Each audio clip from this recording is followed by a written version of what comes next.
Assalamualaikum dan salam sejahtera semua. Jom belajar bersama Cikgu Najwa dalam subjek fizik tingkatan 5 KSSM bagi bab yang kedua, tekanan. Okey, kali ini dalam subtopik 2.1 tekanan cecair.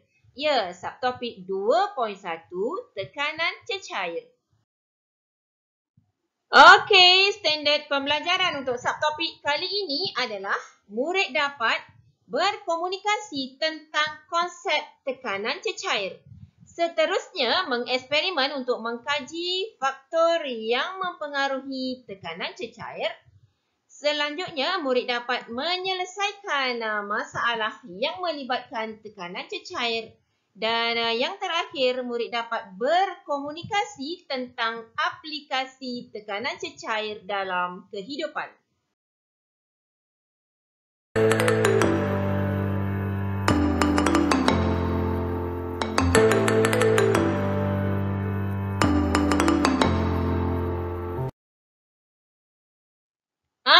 Istilah penting yang akan dibincangkan dalam subtopik kali ini iaitu yang pertama berkaitan dengan konsep tekanan cecair. Seterusnya, dalam istilah ini yang penting untuk tekanan cecair iaitu kedalaman cecair, ketumpatan cecair dan pecutan graviti. Selanjutnya, tekanan cecair juga berkaitan dengan tekanan atmosfera. Dan yang terakhir dalam aplikasi tekanan cecair yang berkaitan iaitu tiup U, beg intravena, empangan dan juga sifun. Baiklah, kita tonton sama-sama satu sedutan sedikit video berkaitan dengan video tekanan air di empangan daripada buku teks muka surat 40. Jom kita tonton sama-sama.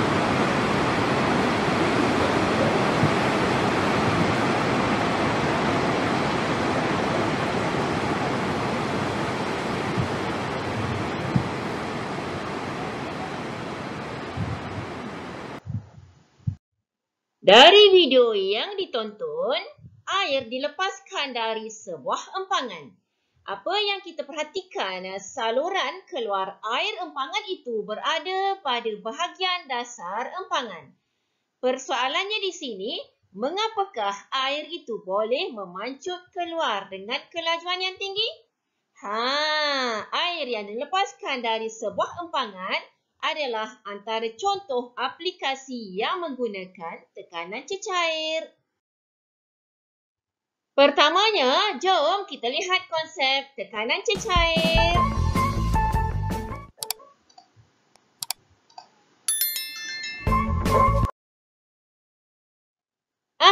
Apa itu tekanan cecair? Sesuatu cecair yang berada di dalam bekas akan mempunyai berat. Contohnya dalam sebuah akuarium, dalam baldi, empangan ataupun lautan dan sebagainya, cecair tersebut mempunyai berat. Okey, berat cecair ini menyebabkan tekanan pada keseluruhan dinding bekas dan akan menyebabkan tekanan ke atas sebarang objek yang berada di dalam cecair. Contohnya tekanan kepada pokok yang di dalam akuarium ataupun kepada ikan dan sebagainya. Okey, bagaimanakah kita nak kira tekanan cecair? Stay tune untuk melihat apakah formula bagi tekanan cecair. Alright, kita lihat aktiviti 2.1 seperti dalam buku teks muka surat 40 yang bertujuan untuk menerbitkan formula P sama dengan H rho G daripada formula P sama dengan F per A dan rho sama dengan M per V. Okey, pertimbangkan satu turus cecair dengan ketinggian H dan luas permukaan tapak A dalam sebuah bekas yang berisi cecair dengan ketumpatan rho. Kita lihat di sini untuk pengiraan formula P sama dengan H rho G. Pertamanya kita lihat isi padu turus cecair dengan formula luas permukaan tapak darab ketinggian. Okey, kita recall balik seperti dalam rumus matematik. Okey, isi padu sama dengan luas darab tinggi, iaitu V sama dengan A darab H. Seterusnya, jisim turus cecair sama dengan isi padu darab ketumpatan, iaitu M sama dengan V darab rho. Okey, kita masukkan formula V sama dengan AH dalam formula yang kedua ini. So, kita akan dapat M sama dengan AH darab rho. Okey. Selanjutnya, berat turus cecair sama dengan jisim darab pecutan graviti. Iaitu daripada formula berat sama dengan jisim darab pecutan graviti. Jadi, W sama dengan M darab G sama dengan AH rho darab G. Kan? Sebab M adalah AH rho. So, mg sama dengan AH rho darab G. Seterusnya, tekanan. Okay, tekanan sama dengan F per A, P sama dengan F per A, iaitu tekanan pada permukaan tapak turus cecair sama dengan daya ataupun berat, daya graviti di sini terlibat dengan daya graviti, iaitu berat, bahagikan dengan luas permukaan. Jadi, P sama dengan W per A. So, kita masukkan formula W di atas tadi, iaitu AH rho darab G ni ke dalam formula yang seterusnya, P sama dengan W per A. So, kita akan dapat P sama dengan AH rho G per dengan A. Kita dapati ada A pada bahagian atas dan pada bahagian bawah. So, kita cancel out A untuk kedua-dua. A ini kan, A atas dan A bawah kita cancel out. So, kita akan tinggal P sama dengan H rho G. Di mana P adalah tekanan cecair, H kedalaman cecair. Seterusnya, rho adalah ketumpatan cecair, manakala G adalah pecutan graviti. Jadi, di sini tekanan cecair adalah sama dengan H rho G. P sama dengan H rho G. Okey, seterusnya unit SI untuk tekanan adalah Pascal dengan simbol P besar A kecil. Okey, Pascal PA. Di mana 1 Pascal bersamaan dengan 1 Newton meter negatif 2 ataupun 1 kilogram meter negatif 1 saat negatif 2. Okey, di sini kita dapat lihat tekanan pada tapak turus cecair itu adalah disebabkan oleh berat turus cecair tersebut. Berdasarkan formula tekanan cecair P sama dengan H rho G, tekanan cecair bergantung kepada kedalaman cecair, ketumpatan cecair dan juga pecutan graviti. Okey, tekanan pada suatu titik di bawah permukaan cecair tidak bergantung kepada jisim cecair, isi padu cecair serta luas permukaan. Okey, jom kita lihat eksperimen untuk mengkaji dan juga menjelaskan faktor-faktor yang mempengaruhi tekanan cecair. Iaitu eksperimen yang pertama untuk mengkaji hubungan di antara kedalaman cecair dengan tekanan cecair. Dan yang kedua untuk mengkaji hubungan di antara ketumpatan cecair dengan tekanan cecair. So, stay tune untuk melihat faktor yang mempengaruhi tekanan cecair. Jom kita lihat eksperimen untuk mengkaji faktor tekanan cecair. Okey, jangan lupa like dan subscribe Cikgu Najwa Channel agar channel ini terus berkembang. Eksperimen pertama bertujuan untuk mengkaji hubungan di antara kedalaman cecair dengan tekanan cecair. Jadi, inference yang boleh kita buat adalah tekanan cecair bergantung kepada kedalaman cecair. Seterusnya, hipotesis, semakin bertambah kedalaman cecair, semakin bertambah tekanan cecair. Dan pemboleh ubah yang terlibat adalah, iaitu pemboleh ubah dimanipulasikan adalah kedalaman cecair dengan simbol H. Pemboleh ubah bergerak balas iaitu tekanan cecair yang diwakili oleh perbezaan ketinggian turus air iaitu dengan simbol V di antara dua aras air di dalam tiub U. Dan pemboleh ubah yang seterusnya adalah pemboleh ubah dimalarkan iaitu ketumpatan cecair. Radas yang digunakan adalah silinder penyukat iaitu berukuran 500 ml. Seterusnya tiub silikon, corong tisel dengan muncung ditutup oleh kepingan getah nipis. Seterusnya tiub U, 2 batang pembaris setengah meter dan juga kaki retort. Dan bahan yang digunakan adalah air yang diletakkan di dalam silinder penyukat dan air yang berwarna ataupun pewarna makanan yang dicampurkan dengan air di dalam tiub U. Okey, prosedur untuk menjalankan eksperimen ini adalah yang pertamanya susun radar seperti dalam rajah. Pada awalnya, corong tisel berada di luar silinder penyukat dan aras air dalam tiub U ini adalah sama. Okey, seterusnya tolak corong tisel ini ke dalam air dan okey, kita akan dapati aras air berwarna ini akan berubah. Di sini pertamanya kita tolak corong tisel ni setinggi ataupun sedalam kedalaman cair ni sedalam 4 cm. Seterusnya kita akan dapati terdapat perbezaan ketinggian turus air iaitu dengan simbol D tadi untuk perbezaan aras air antara dua aras air di dalam tiub U. Bila kita dah dapat bila perbezaan aras air tersebut, so kita ulang lagi dengan ketinggian ataupun kedalaman cecair itu 8 cm, 12 cm, 16 cm dan 20 cm. Dan seterusnya rekodkan perbezaan ketinggian turus air di dalam jadual. Keputusan kita catatkan dalam jadual. Contohnya, keputusan yang diperoleh bagi kedalaman air bermula dari H 4 cm sehingga 20 cm.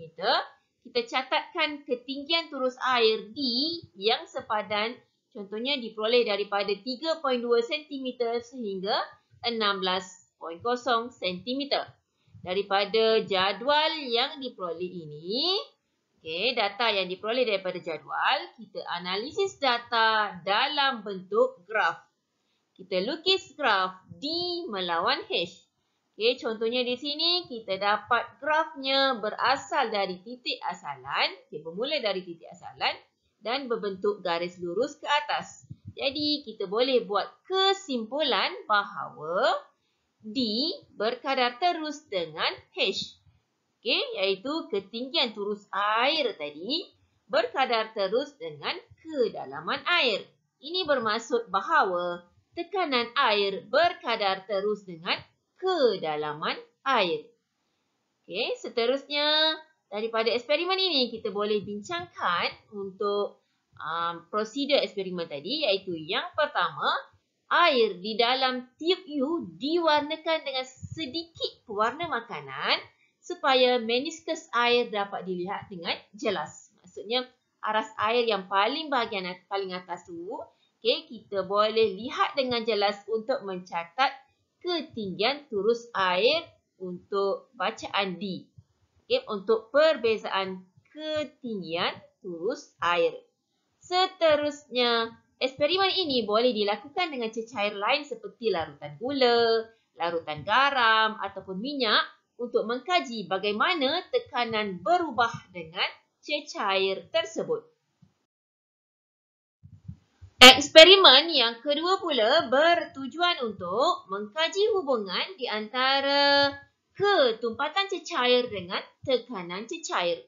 Inference yang boleh kita buat adalah tekanan cecair bergantung kepada ketumpatan cecair.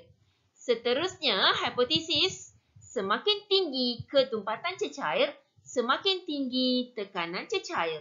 Dan pembalik ubah yang terlibat adalah pembalik ubah dimanipulasikan iaitu ketumpatan cecair, pembalik ubah bergerak balas iaitu tekanan cecair bagi eksperimen ini diwakili oleh perbezaan ketinggian turus air iaitu disimbolkan sebagai D di antara dua aras air di dalam tiub U. Manakala pembaling ubah yang dimalarkan adalah kedalaman cecair. Radas yang digunakan adalah pembaris 0,5 meter. Seterusnya 3 buah bikar 600 mililiter. Tiub U, tiub U tinggi dia punya tiub U dia. Seterusnya tiub silikon, tiub getah lah kiranya tiub silikon ni. Seterusnya corong tisel. Corong tisel dengan muncungnya ditutup dengan kepingan getah pada bahagian bawahnya. Seterusnya kaki retot. Dan bahan yang digunakan adalah pita pelekat sebagai penanda. Seterusnya air, alkohol dan juga gliserin. 3 buah bikar tadi adalah dilabelkan sebagai bikar A, bikar B dan bikar C. Prosedurnya adalah yang pertama, kita buat satu penanda 2 cm daripada dasar. Daripada dasar bikar ni naik ke atas, kita buat penanda setinggi 2 cm untuk setiap bikar. Menggunakan pita pelekat bagi semua bikar. Seterusnya susun radas seperti dalam rajah. Selanjutnya dekatkan muncung corong tisel. Pada yang pertamanya kita buat pada bikar A dulu yang berisi alkohol. Dekatkan corong tisel yang diikatkan dengan kepingan getah nipis pada bahagian bawah dia tu. Dalam bikar A, kita tolak corong tisel tersebut secara menegak ke bawah, ke dalam alkohol secara perlahan-lahan sehingga muncung corong tisel sama dengan aras dengan penanda. Sehingga sampai bawah sehingga 2 cm dari dasar bikar. Seterusnya tentukan perbezaan ketinggian air untuk D. D ni yang mana perbezaan di antara dua aras air di dalam tiub U. Kemudian keluarkan corong tisel tersebut dan kita keringkan. Seterusnya ulang lagi langkah untuk bikar B dan juga bikar C. Dan rekodkan perbezaan ketinggian turus air D iaitu daripada bacaan tiub U ni di dalam jadual. Keputusan yang diperoleh dicatat dalam jadual. Contohnya untuk bikar A yang berisi dengan alkohol, bikar B berisi dengan air dan bikar C adalah gliserin tadi dengan ketumpatan masing-masing. Dan kita catatkan ketinggian turus air D pada nilai yang sepadan dengan jenis cecair yang kita buat eksperimen tadi. Seterusnya daripada data yang diperoleh daripada jadual ini, kita analisis data dalam bentuk graf. Maka graf D melawan roll dilukis. Didapati graf ini adalah garis lurus yang melalui titik asalan.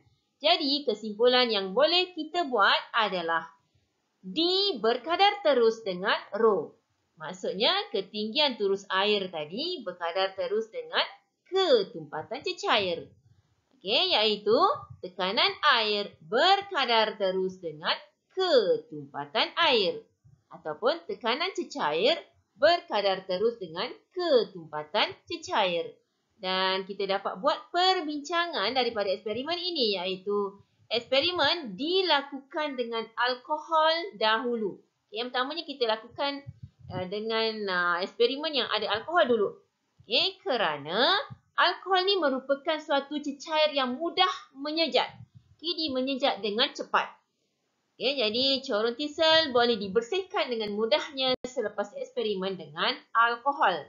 Dan satu lagi iaitu kaedah eksperimen ini tidak sesuai untuk cecair yang toksik seperti merkuri. Baiklah, kita lihat pula aktiviti yang bertujuan untuk menunjukkan bahawa luas kerata rentas dan juga bentuk turus tidak mempengaruhi tekanan cecair.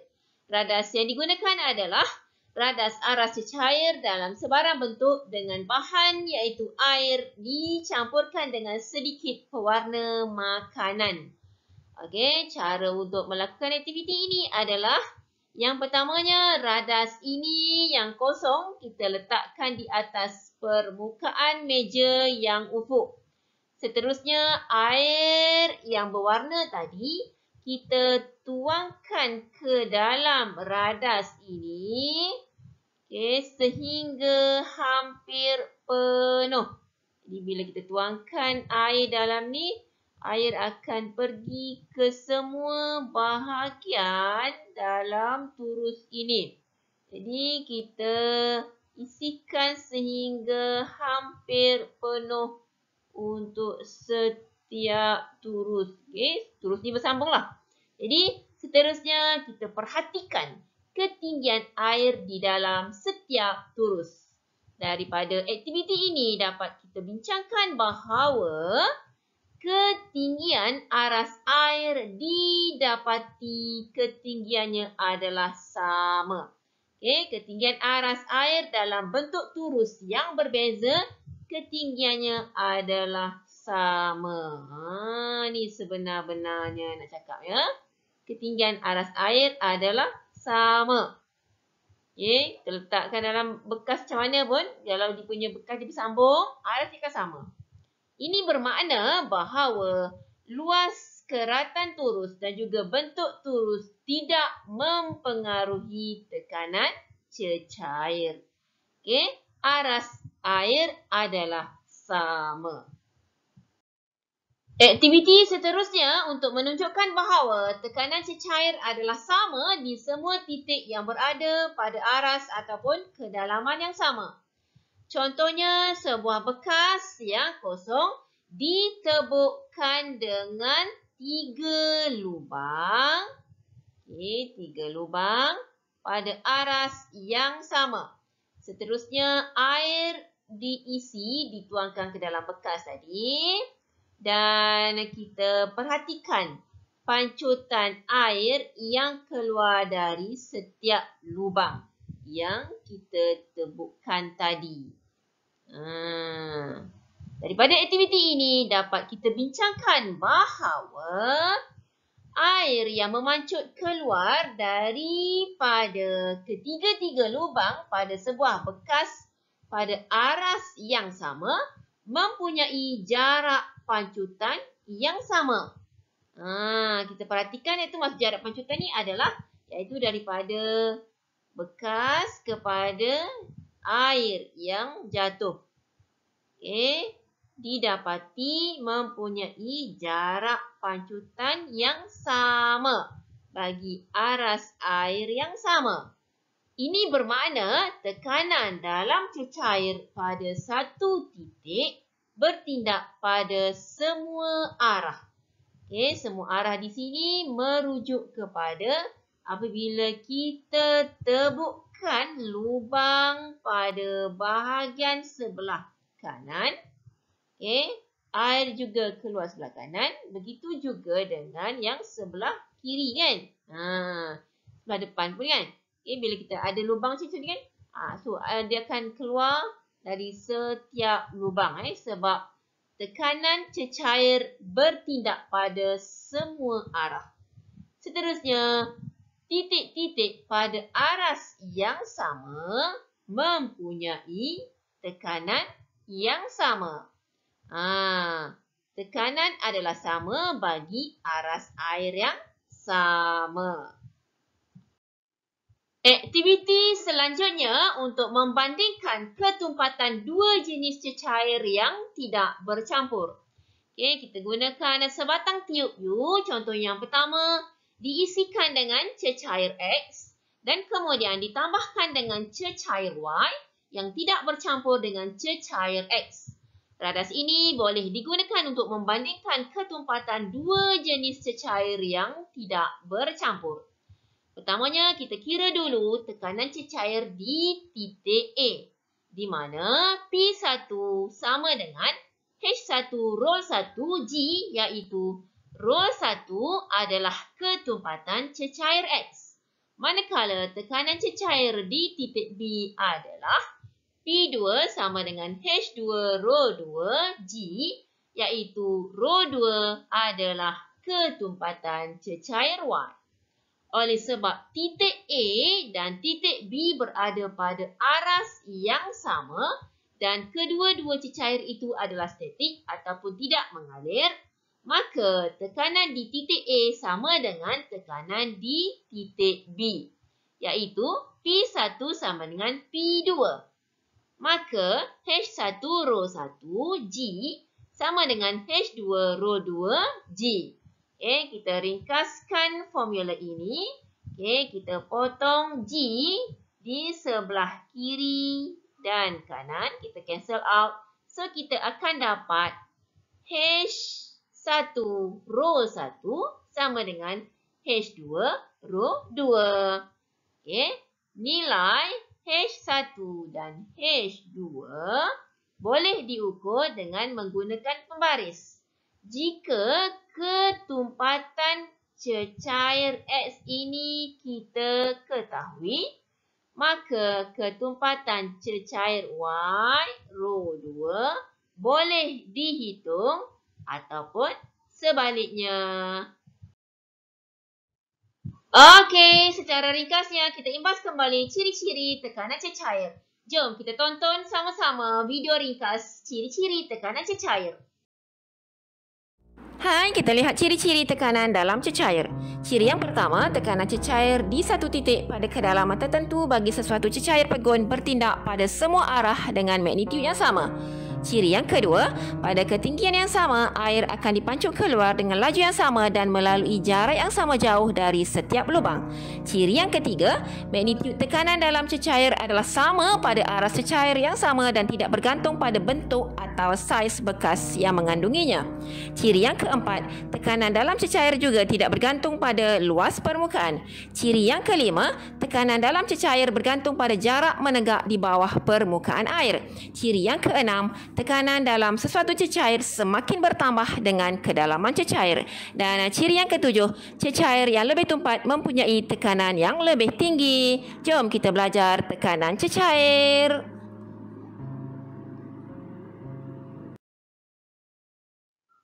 Aha, sekarang kita lihat pula penyelesaian masalah berkaitan tekanan cecair.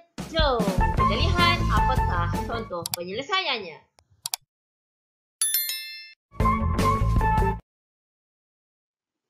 Contoh yang pertama, rajah di sebelah menunjukkan seekor ikan berada pada kedalaman 1.5 meter di dalam sebuah akuarium. Ketumpatan air akuarium ialah 1050 kg per meter padu dan tekanan atmosfera adalah 100 kilopascal. Diberi pecutan graviti G sama dengan 9.81 meter sesaat. Persoalannya di sini, berapakah tekanan yang dialami oleh ikan itu disebabkan oleh air di sekelilingnya? Dan soalan B, hitungkan tekanan sebenar yang bertindak ke atas ikan itu. Okey, jom kita selesaikan sama-sama. Bagaimanakah penyelesaian masalah untuk soalan ini? Okey, yang pertamanya kita kenal pasti masalah yang diberi. Okey, masalah yang perlu kita kira adalah yang pertamanya iaitu tekanan ikan disebabkan oleh air di sekelilingnya. Maksudnya tekanan cecair terhadap ikan pada kedalaman 1.5 meter. Ikan itu berada pada kedalaman 1.5 meter iaitu H.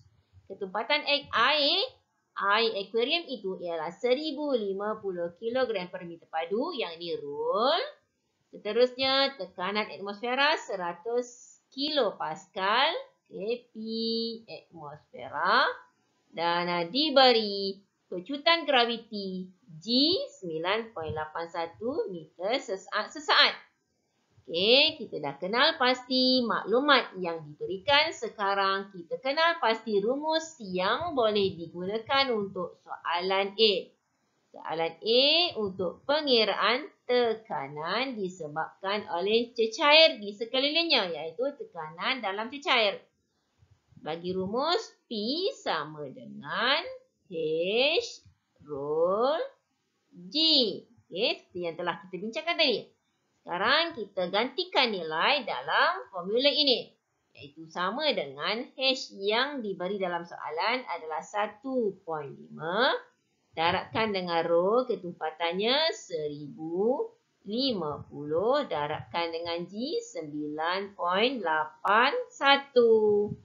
Kita darabkan ke semua nilai ini. Kita dapat 15.450.8. Unitnya Pascal. Kita tukar kepada unit kilopascal. 1, 2, 3. Sama dengan 15 kita bundarkan. Kita dapat 15.5 kilopascal. Jadi, tekanan yang dialami oleh ikan itu disebabkan oleh air di sekelilingnya adalah 15.5 kilopascal. Seterusnya, soalan B untuk pengiraan tekanan sebenar. Tekanan sebenar untuk ikan yang berada pada kedalaman 1.5 meter ini, selain daripada tekanan disebabkan oleh tekanan dalam cecair, ianya juga disebabkan oleh tekanan atmosfera pada bahagian aras air. Bahagian atas air kan? Diberi tekanan atmosfera pada bahagian atas air ini. Jadi kita kena tambahkan. Tekanan sebenar adalah hasil tambah di antara tekanan dalam cecair iaitu H rho G yang kita kira tadi, tambahkan dengan tekanan atmosfera. Sama dengan kita kira dah tadi H rho G tadi iaitu 15.5 tambahkan dengan 100 kilopascal. Kita tambahkan dua nilai ini, kita dapat 115.5 kilopascal. Ini sebenarnya tekanan yang bertindak ke atas ikan yang berada dalam akuarium. Contoh yang kedua pula menunjukkan rajah di sebelah. Menunjukkan sebatang tiub U yang diisikan dengan air dan minyak zaitun. Ketumpatan air ialah 1000 kg per meter padu. Persoalannya, hitungkan ketumpatan minyak zaitun. Okey, jom kita selesaikan sama-sama persoalan untuk kes cecair yang tidak bercampur. Bagi penyelesaian masalah untuk kes ini, kita andaikan bahawa air adalah cecair yang pertama. Maka kita labelkan air adalah cecair yang pertama. Manakala minyak zaitun adalah cecair yang kedua. Maka 15 cm adalah ketinggian turus air iaitu H1. Manakala 16.5 cm adalah ketinggian turus minyak zaitun yang tu adalah H yang kedua. Ketumpatan air 1000 kilogram per meter padu adalah nilai bagi rol 1.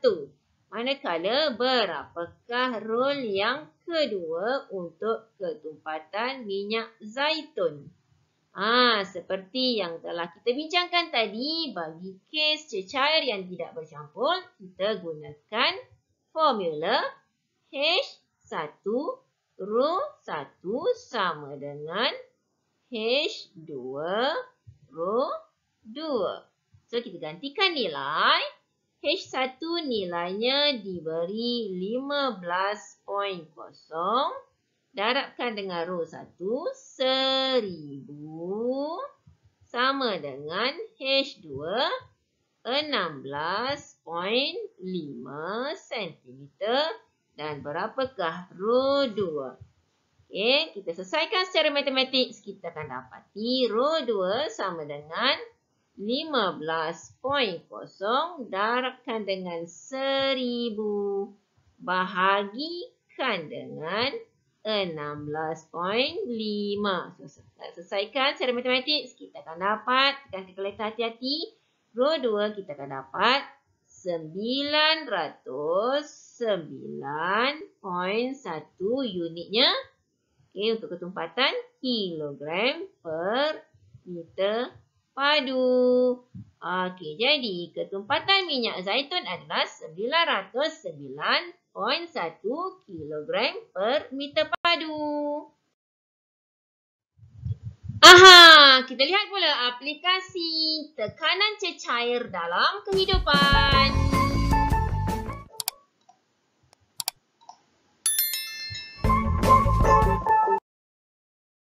Sebahagian aplikasi tekanan cecair dalam kehidupan seperti tangki air di rumah.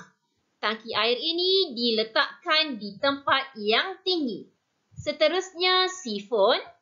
Ianya digunakan untuk memindahkan air dari kawasan yang tinggi ke kawasan yang rendah. Selanjutnya, dalam pembinaan empangan, dinding empangan air dibina dengan bentuk yang lebar pada bahagian dasar. Seterusnya, bekas air yang biasa kita gunakan di dapur kita, didapati pili air diletakkan di bahagian dasar bekas air. Dan satu lagi kita lihat kepada kedudukan cecair intravena di hospital. Beg cecair intravena diletakkan pada kedudukan yang lebih tinggi daripada badan pesakit. Jom kita lihat satu persatu aplikasi tekanan cecair dalam kehidupan. Aplikasi yang pertama iaitu tangki air di rumah. Tangki air di rumah biasanya diletakkan di bahagian atas di antara shilling dengan bumbung.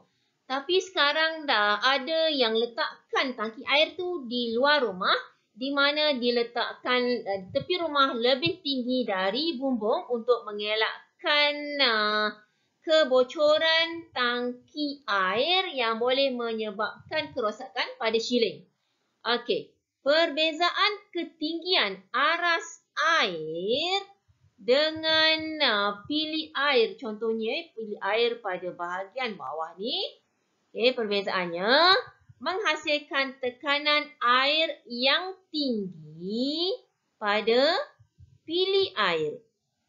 Jadi air boleh mengalir dengan laju apabila pili dibuka.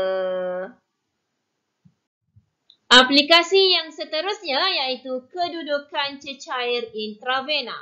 Beg cecair intravena diletakkan pada kedudukan yang lebih tinggi daripada badan pesakit. Tekanan yang terhasil daripada perbezaan ketinggian turus cecair menolak cecair intravena masuk ke dalam badan pesakit. Kadar pengaliran cecair intravena yang masuk ke dalam badan pesakit dipengaruhi oleh ketinggian beg intravena yang digunakan, dan juga dikawal oleh pelaras. Sama ada kita nak cecair tersebut laju ataupun perlahan masuk ke dalam badan pesakit. Aplikasi yang seterusnya iaitu dalam pembinaan empangan.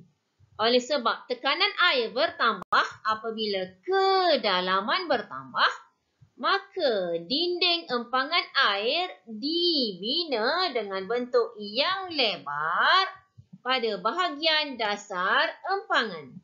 Bahagian dasar empangan yang lebar mampu menahan tekanan air yang tinggi.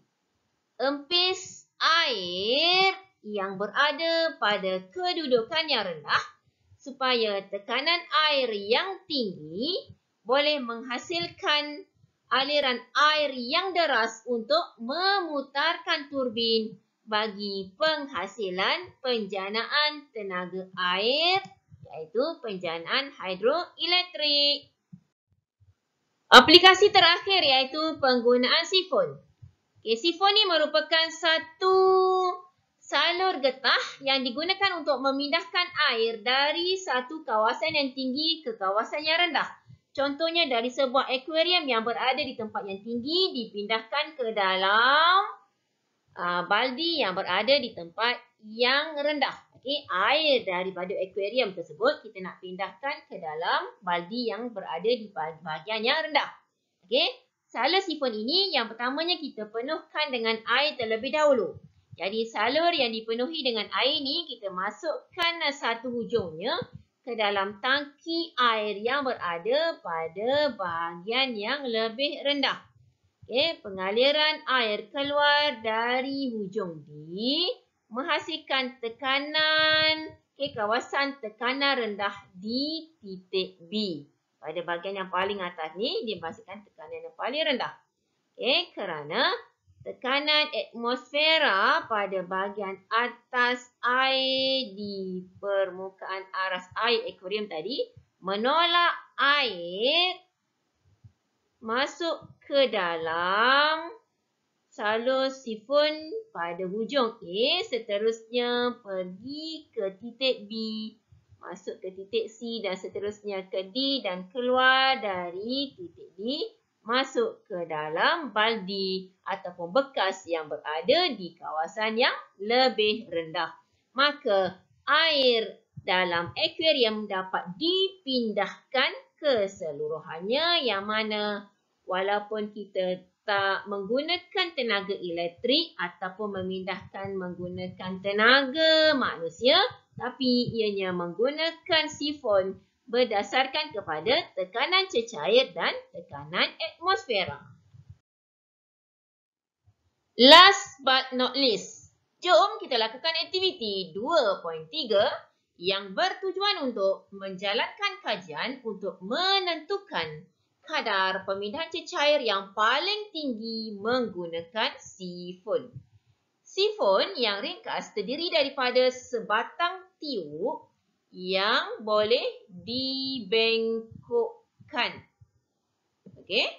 Cecair boleh dipindahkan keluar dari sebuah takungan secara berterusan untuk suatu tempoh tertentu tanpa menggunakan kuasa elektrik. Apakah faktor-faktor yang mempengaruhi kadar pemindahan cecair menggunakan sifon? Okey. Pengaliran air keluar dari hujung C, contohnya seperti dalam gambar rajah, menghasilkan kawasan tekanan rendah di titik B pada bahagian atas ini. Tekanan atmosfera pada bahagian atas permukaan air akan menolak air masuk ke dalam tiub di hujung A. Seterusnya, cecair akan dapat dipindahkan dari takungan tangki air pada bahagian atas ke bahagian yang berada pada takungan di bahagian bawah. Kadar pemindahan cecair yang dipindahkan adalah isi padu cecair yang dipindahkan dalam masa 1 saat. Jadi, kadar pemindahan cecair adalah isi padu bahagikan dengan masa. Okey. Jadi unit yang digunakan adalah mililiter per saat, iaitu V adalah isi padu cecair dalam unit mililiter yang dipindahkan dalam masa T dalam masa unit saat. Jadi isi padu per masa adalah unitnya mililiter per saat. Okey. Kadar pemindahan cecair oleh sifon bergantung kepada beberapa faktor. Antara faktor yang boleh dikaji adalah ketinggian turus cecair, iaitu daripada paras air kepada ketinggian sifon pada bahagian B, contohnya pada bahagian atas ini. Okey, iaitu dari aras cecair di dalam takungan dalam takungan ni ke atas bahagian tiup, iaitu ketinggian turus cecair. Seterusnya, diameter dalam tiup tersebut sama ada digunakan tiup yang kecil ataupun tiup yang besar. Seterusnya, berapakah panjang tiup yang digunakan? Okey, seterusnya ketumpatan cecair yang kita nak pindahkan dan juga kelikatan cecair dan suhu cecair. Jadi antara faktor-faktor yang boleh dikaji tersebut, kita boleh uji untuk kadar pemindahan cecair yang paling tinggi menggunakan sifon.